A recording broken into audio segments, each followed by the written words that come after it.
माँ की मजबूरी। नमस्कार दोस्तों, आपका स्वागत है। आज की हमारी कहानी है माँ की मजबूरी। दोस्तों, आप सबने ये कहावत तो सुनी ही होगी कि जिसका कोई नहीं होता उसका भगवान होता है। ये बात साबित कर दी इस बेबस और लाचार माँ के बेटे ने, जो एक अनाथ आश्रम में पल बढ़कर न सिर्फ एक आईपीएस ऑफिसर बना, बल्कि बुढ़ापे में अपनी माँ का सहारा भी बना। आइए जानते हैं क्यों एक माँ ने अपने कलेजे के टुकड़ों को अपने से जुदा करके एक अनाथालय में भेज दिया। आइए सुनते हैं एक माँ की बेबसी और मजबूरी की कहानी। कमलेश जी और उनके पति रमेश जी अपने तीनों बच्चों के साथ एक छोटे से घर में रहते थे। रमेश जी अपनी मेहनत मजदूरी करके जैसे तैसे अपने बच्चों का भरण पोषण कर रहे थे, लेकिन भगवान को शायद यह मंजूर नहीं था। एक दिन रमेश जी अपनी मजदूरी पर से घर वापस लौट ही रहे थे कि रास्ते में एक एक्सीडेंट हादसे में उनकी मौत हो गई। कमलेश जी पर तो जैसे दुखों का पहाड़ ही टूट पड़ा, क्योंकि अब तीन बच्चों की जिम्मेदारी उसी के ऊपर आ गई थी। अपने पति का अंतिम संस्कार कर कमलेश जी फूट फूट कर रोने लगी। साथ ही तीनों बच्चे भी रोने लगे। दोनों छोटे बच्चे तो कुछ भी समझ पाने के लायक नहीं थे, क्योंकि सबसे छोटा बेटा अभी 3 महीने का हुआ था और बड़ा बेटा अभी 4 साल का हुआ था, और इन दोनों के बीच की बेटी अभी 2 साल की हुई थी। अब कुछ दिनों तक तो पड़ोसियों ने कमलेश जी को सहारा दिया, लेकिन कुछ दिनों बाद उन लोगों ने भी सहारा देने से मना कर दिया, तो घर के अंदर खाने पीने तक की चीज़ें खत्म हो गई। तो कमलेश जी ने एक दिन फैसला किया कि इस तरह से तो समय व्यतीत नहीं होगा। बच्चों का पेट पालना है और इनके लिए मुझे कुछ ना कुछ तो करना होगा। यही सोचकर कमलेश जी दूसरे लोगों के घरों में काम करने का सोचने लगी। लेकिन 3 छोटे बच्चे होने के कारण कमलेश जी को किसी ने भी अपने घर में काम नहीं दिया, काम करने के लिए नहीं रखा। 3 बच्चों का खर्चा उसके लिए काफ़ी ज़्यादा हो गया था, जिसकी पूर्ति करना उसके लिए संभव नहीं था। वह अपना सर पकड़कर बैठ गई और फूट फूट कर रोने लगी कि इन 3 बच्चों को मैं क्या करूं, कहाँ लेकर जाऊं। थोड़ी देर सोचने के बाद कमलेश जी ने एक बहुत ही कठिन फैसला लिया, जिस फैसले को इस दुनिया में शायद ही कोई माँ ले सकती है। उसने फैसला किया कि वह अपने तीनों बच्चों को अनाथ आश्रम में छोड़ देगी और खुद आसपास रहकर अपना जीवन व्यतीत कर लेगी। यही सोचकर कमलेश जी अपने तीनों बच्चों को लेकर एक अनाथ आश्रम में चली गई और वहाँ जाकर अनाथ आश्रम वालों से हाथ जोड़कर रिक्वेस्ट करने लगी और उन्हें अपनी पूरी कहानी बताने लगी कि मैं इन बच्चों का भरण पोषण करने में सक्षम नहीं हूँ, तो आप लोग इन्हें अपने पास रख लीजिए। कम से कम इन्हें यहाँ पर खाने के लिए भोजन तो मिल जाएगा, मेरे पास रहेंगे तो भूख से मर जाएंगे। कहते हुए कमलेश जी फफक कर रो पड़ी। तो अनाथ आश्रम की मैनेजर को उस पर दया आ गई और उसकी बात मानकर उनके तीनों बच्चों को अपने अनाथ आश्रम में रख लिया। अपने तीनों बच्चों को अनाथ आश्रम में छोड़कर कमलेश जी अपने कलेजे पर पत्थर रखकर वहाँ से चली गई। लेकिन उनके जाते ही अनाथ आश्रम के बाहर 2 बड़ी गाड़ियाँ आकर रुकी। देखने में भी कोई अमीर घराने के ही लोग लग रहे थे। अंदर आए तो मैनेजर साहब से हाथ जोड़कर विनती करने लगे कि उन्हें शादी के 10 साल के बाद भी संतान की कोई सुख प्राप्ति नहीं हुई है, इसलिए वह अनाथ आश्रम से 2 बच्चों को गोद लेने आए हैं। तो मैनेजर साहब ने कहा कि अभी अभी एक दुखी औरत अपने 3 बच्चों को यहाँ छोड़कर गई है, तो उन्होंने कहा कि हमें छोटे बच्चों की ज़रूरत है ताकि वह हमें अपने माँ बाप समझ सके। तो मैनेजर साहब बोला, उनका एक बच्चा तो बिल्कुल छोटा है, अभी 4 महीने का ही हुआ है, और एक बेटी जो अभी 2 साल की हुई है और बड़ा बेटा जो अभी 4 साल का हुआ है।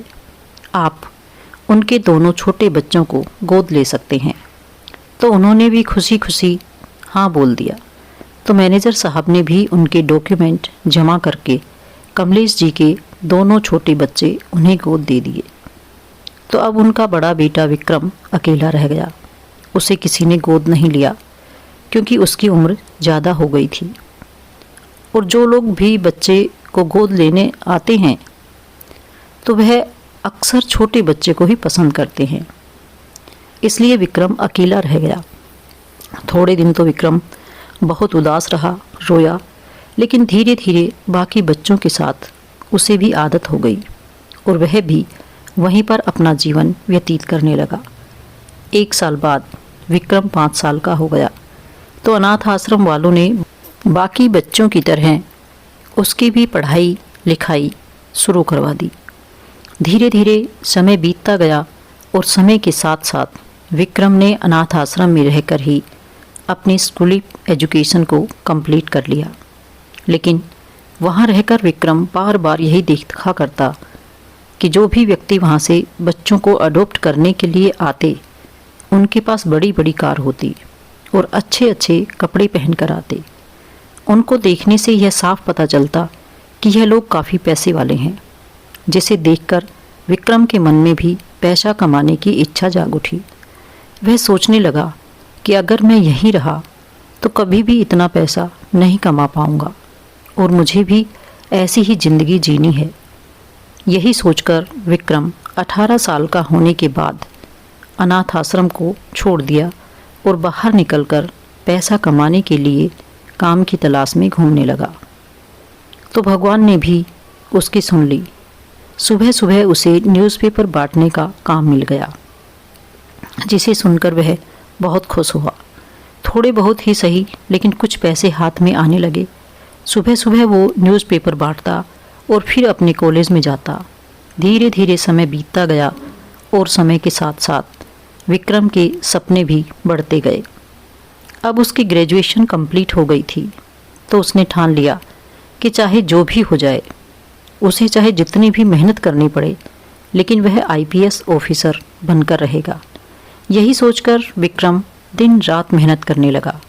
पूरे दिन भर गाड़ियाँ साफ करता, लोगों के जूते पॉलिश करता और रात को अपनी पढ़ाई करता। 2 साल ऐसे ही बीत गए और पहली बार में ही विकास ने अपना सपना पूरा कर दिखाया। एग्ज़ाम क्लियर करने के बाद अब विक्रम का बस इंटरव्यू बाकी बचा था। इंटरव्यू देने के लिए विक्रम इंटरव्यू हॉल में पहुंचा तो उसकी हालत देखकर सब लोग हैरान रह गए, क्योंकि उसे देखकर साफ पता लग रहा था कि लड़का किसी गरीब परिवार से आया है। तभी वहाँ बैठे इंटरव्यूअर ने कहा कि माफ़ी चाहता हूँ बेटा, लेकिन तुम्हारे कपड़ों को देखने से पता लग रहा है कि तुम बहुत ही ज़्यादा मुसीबतों से गुजर रहे हो। इतना सुनते ही विक्रम की आंखें भर आई और उसने अपनी पूरी कहानी सुनाई कि उसकी माँ उसे अनाथ आश्रम में छोड़ गई थी क्योंकि वह उनका पेट नहीं पाल सकती थी। किसी तरह से वह अनाथ आश्रम से निकला और उसके बाद वह कैसे यहाँ तक पहुँचा है।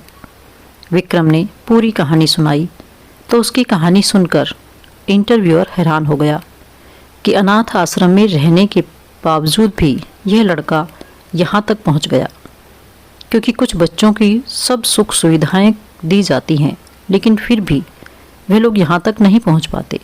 और एक यह लड़का है जो अनाथ आश्रम से उठकर यहाँ तक पहुँच गया। उन्होंने विक्रम को थपथपाया और उसके बाद अपने सवालों को पूछने लगे। थोड़ी देर तक इंटरव्यू चलता रहा। इंटरव्यू होने के बाद विक्रम को वहाँ से भेज दिया तो विक्रम वापस अपने काम धंधे में लग गया। अब जिस दिन रिजल्ट आने वाला था उस दिन विक्रम एक सेठ की कार को साफ कर रहा था और वह सेठ उसको बहुत ही ज़्यादा सहयोग किया करते थे। कभी उसे पैसों की कमी भी होती तो वह अपने पास से दे दिया करते। गाड़ी को साफ करते हुए विक्रम ने सेठ से कहा कि आज मेरा रिजल्ट आने वाला है, तो आप अपने फ़ोन से देखकर मुझे बता देना। तो सेठ ने भी हाँ बोल दिया और शाम को खुशखबरी बताते हुए सेठ ने कहा कि तुम आईपीएस ऑफिसर बन गए हो और अच्छी खासी रैंक प्राप्त की है तुमने। इतना सुनते ही विक्रम एकदम से खुशी से झूम उठा और सेठ जी के पैरों को छूने लगा। लेकिन तभी सेठ जी ने उसे अपने गले से लगाते हुए कहा कि अरे भाई, अब तो आप बड़े अफसर बन गए हो, अब तुम हमारे पैर नहीं छुओगे, आज से हम भी आपको सैल्यूट मारा करेंगे। ऐसा कहकर सेठ जी थोड़ा हंसने लगे तो विक्रम ने उनका बहुत बहुत धन्यवाद किया, क्योंकि काफ़ी बार सेठ जी ने उसकी बहुत मदद की थी ताकि वह अपने मुकाम को हासिल कर सके। समय बीता तो विक्रम अपनी ट्रेनिंग पर चला गया और 2 साल की ट्रेनिंग के बाद उसकी पोस्टिंग एक शहर में हो गई। अब जिस ज़िले के अंदर विक्रम की पोस्टिंग हुई थी, वहाँ विक्रम अपनी सरकारी गाड़ी और अपने गार्ड और ड्राइवर के साथ अपनी मीटिंग कंप्लीट करके वापस अपने घर की तरफ आ रहा था कि तभी रास्ते में अचानक से एक बुजुर्ग महिला उसकी गाड़ी के सामने आकर खड़ी हो गई। तो ड्राइवर ने एकदम से गाड़ी रोकी। गाड़ी रुकते ही विक्रम के साथ जो गार्ड था वह गाड़ी से उतरकर उस बुजुर्ग महिला को हटाने के लिए आगे की तरफ बढ़ने लगा। लेकिन तभी विक्रम ने उस गार्ड को रोका और खुद उतरकर उस बुजुर्ग महिला के पास आया। उसके पास आते ही वह बुजुर्ग महिला विक्रम का हाथ पकड़कर कहने लगी कि तू आ गया बेटा, मेरे लिए खाना नहीं लेकर आया। उस बुढ़िया के मुंह से बेटा नाम सुनते ही विक्रम के आंखों में पानी आ गया, क्योंकि विक्रम का इस दुनिया में उसे अपना कहने वाला कोई भी नहीं था। लोगों ने उसका अच्छे से सहयोग तो किया था, लेकिन किसी ने भी उससे रिश्ता जोड़ने की कोशिश नहीं की थी। और आज इस माँ ने उसे बेटा कहकर पुकारा है तो उसे अपनी माँ की याद आ गई। उसने अपने आंसू पोंछे और फिर उस बुजुर्ग महिला से बोला कि माँ जी, आप कौन हो और यहाँ पर क्यों खड़ी हो? तो वह कहने लगी कि बेटा, तुम मेरे लिए खाना लेने गया था ना, और इतनी देर बाद वापस लौटा है, तो मैं यहीं पर तेरा इंतज़ार कर रही थी। उस बुढ़िया की बात सुनकर विक्रम उसकी तरफ असमंजस भरी निगाहों से देखने लगा और सोचने लगा कि माँ जी ये क्या कह रही है। उसने उस बुढ़िया की ओर गौर से देखा तो उसने मैले कुचले फटे पुराने कपड़े पहन रखे थे और देखने से लग रहा था कि माँ जी भीख मांगकर खाना खाती है। उसको देखकर विक्रम सोचने लगा कि उस बुजुर्ग महिला के दिमाग में शायद कोई प्रॉब्लम है। वह उस बुजुर्ग महिला को अपने साथ गाड़ी में बिठाने लगा तो उसने कहा कि बेटा, तू खाना नहीं लेकर आया क्या? मुझे कहाँ लेकर जा रहा है? तो विक्रम ने कहा, माँ जी, मैं आपको खाना खिलाने ही ले जा रहा हूँ, आपने मुझसे खाना मांगा था ना। ऐसा कहकर विक्रम ने उस बुजुर्ग महिला को गाड़ी में बिठा लिया और ड्राइवर से गाड़ी को एक अच्छे से होटल पर ले जाने के लिए बोल दिया। होटल पर जाने के बाद विक्रम उस बुजुर्ग महिला को पहले तो खाना खिलाया और खाना खिलाने के बाद दोबारा से अपनी गाड़ी में बिठाया और एक अच्छे से अस्पताल में ले गया और डॉक्टर से उनकी सारी जांच करने के लिए बोल दिया।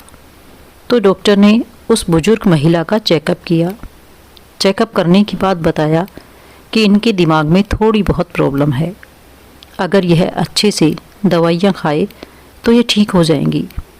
तो विक्रम ने उस महिला को वहीं पर एडमिट करवा दिया और उन लोगों को कह दिया कि जितना खर्चा आएगा मुझे बता देना और जब यह ठीक हो जाए तो मुझे फ़ोन कर देना।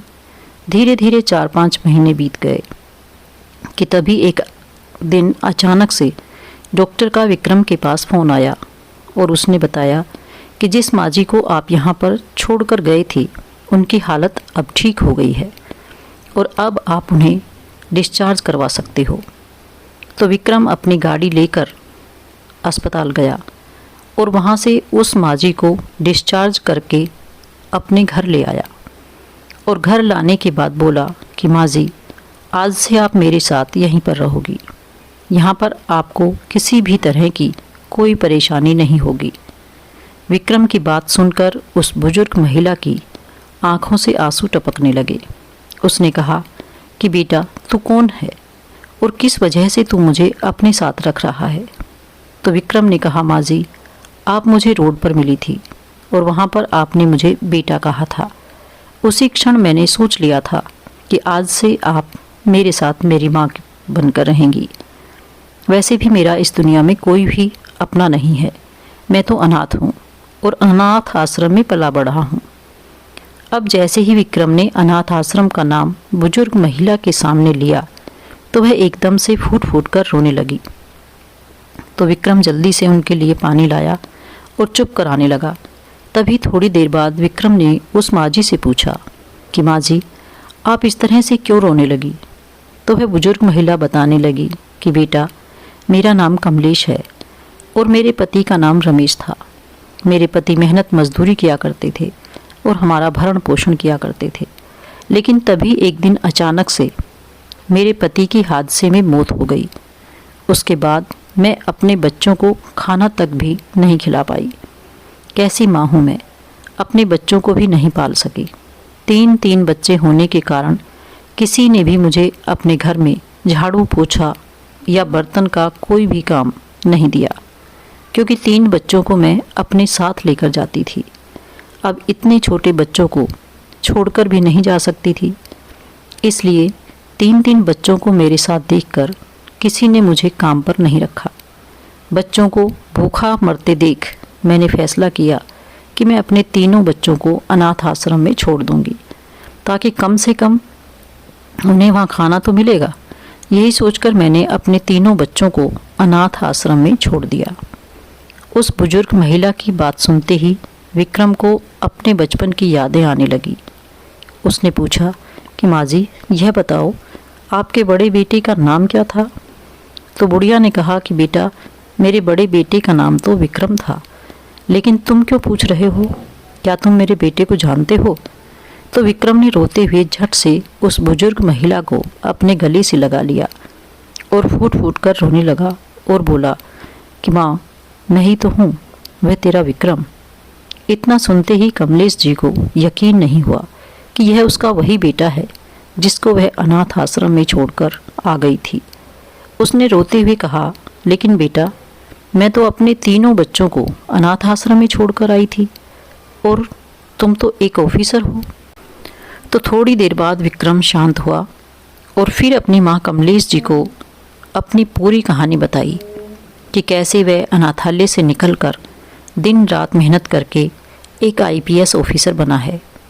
अपने बेटी की बात सुनकर कमलेश जी फूट फूट कर रोने लगी और बोली, मुझे माफ़ कर दे बेटा, कैसी माँ हूँ मैं जो अपने ही बच्चों को अनाथ आश्रम में छोड़ दिया। तो विक्रम ने कहा, माँ, मैं आपकी मजबूरी बहुत अच्छे से समझ सकता हूँ। आपको माफ़ी मांगने की कोई ज़रूरत नहीं है। भगवान जो भी करता है वह अच्छे के लिए करता है। आपने अच्छा किया हमें अनाथालय में छोड़कर, वरना क्या पता मैं भी आज भीख मांग रहा होता। कहते हुए विक्रम ने अपनी माँ को अपने पास बिठाया और बोला, इन सब बातों को भूल जाइए माँ, और अब आराम से मेरे साथ यहाँ रहोगी। अब आपका बेटा आपको वापस मिल गया है। मुझे तो बहुत खुशी है कि मेरी माँ मुझे वापस मिल गई। तभी कमलेश जी ने अपने आंसू पूछे और बोली, लेकिन बेटा, तेरे साथ तेरे छोटे बहन भाई भी थे, वह कहाँ हैं? तो विक्रम ने बताया कि आपके अनाथालय से जाते ही अमीर घराने के लोग आए थे और उन्होंने उसके दोनों छोटे भाई बहनों को गोद ले लिया। इतना सुनते ही कमलेश जी को थोड़ी खुशी भी हुई कि चलो उन दोनों का तो बचपन संवर गया होगा, लेकिन दुख भी हुआ कि अब वह अपने बच्चों से कभी नहीं मिल पाएगी। तभी विक्रम ने कहा, माँ, क्या सोचने लगी? जब हम दोनों माँ बेटे मिल गए हैं तो हमारे भाई बहन भी मिल जाएंगे। मैं कल ही उस अनाथ आश्रम में जाकर देखता हूँ कि किसने उन्हें गोद लिया था। अगले दिन विक्रम जिस अनाथ आश्रम में पला बढ़ा, उसी अनाथालय में एक आईपीएस ऑफिसर बनकर गया, जिसे देखकर अनाथ आश्रम के मैनेजर को बहुत खुशी हुई कि उनके अनाथ आश्रम में पला बढ़ा बच्चा एक आईपीएस ऑफिसर बन गया। विक्रम ने मैनेजर साहब से कहकर वहाँ से पुराने रिकॉर्ड में से उन लोगों का एड्रेस लिया जो उसके भाई बहन को वहाँ से लेकर गए थे। एड्रेस पता करने के बाद विक्रम सीधा अपने भाई बहन के पास गया। वहाँ जाकर देखा कि उसके भाई बहन तो बहुत अच्छे से ज़िंदगी जी रहे हैं, दोनों अपनी पढ़ाई कर रहे हैं। तो वह वहाँ से खुश होकर वापस आ गया और आकर अपनी माँ कमलेश जी को बताया कि माँ, मेरे दोनों भाई बहन तो अच्छे से अपनी ज़िंदगी में पूरी तरह से खुश हैं और जिन लोगों ने उन्हें गोद लिया था वह दोनों भी आसपास में ही रहते हैं। इसलिए अब मैं नहीं चाहता कि हम उनकी ज़िंदगी को डिस्टर्ब करें। वे अच्छे से अपनी ज़िंदगी बिता रहे हैं और अब हम दोनों माँ बेटे भी एक साथ रहेंगे। बेटे की बात सुनकर कमलेश जी बहुत खुश हो गई और अपने बेटे के साथ रहने लगी। थोड़े दिन बाद विक्रम ने शादी कर ली ताकि उसकी अनुपस्थिति में उसकी माँ को अकेलापन महसूस ना हो। अब विक्रम कहीं भी जाता तो उसे अपनी माँ की चिंता नहीं होती, क्योंकि उसकी माँ और पत्नी दोनों सास बहू माँ बेटी की तरह रहती थी। तो दोस्तों, कुछ लोग होते हैं जिनके पास सब कुछ होते हुए भी अपने माँ बाप की तरह तरह की बातें सुना देते हैं कि हमें यह नहीं मिला, हमें वह नहीं मिला, नहीं तो हम ये कर देते, हम वो कर देते। लेकिन ऐसा कुछ भी नहीं है। अगर इंसान चाहे तो बहुत कुछ अकेला ही कर सकता है। तो दोस्तों, ये थी आज की कहानी। आपको कैसी लगी कमेंट करके ज़रूर बताएं और अगर आप चैनल पर नए हैं तो इसे सब्सक्राइब भी ज़रूर कर लें। धन्यवाद।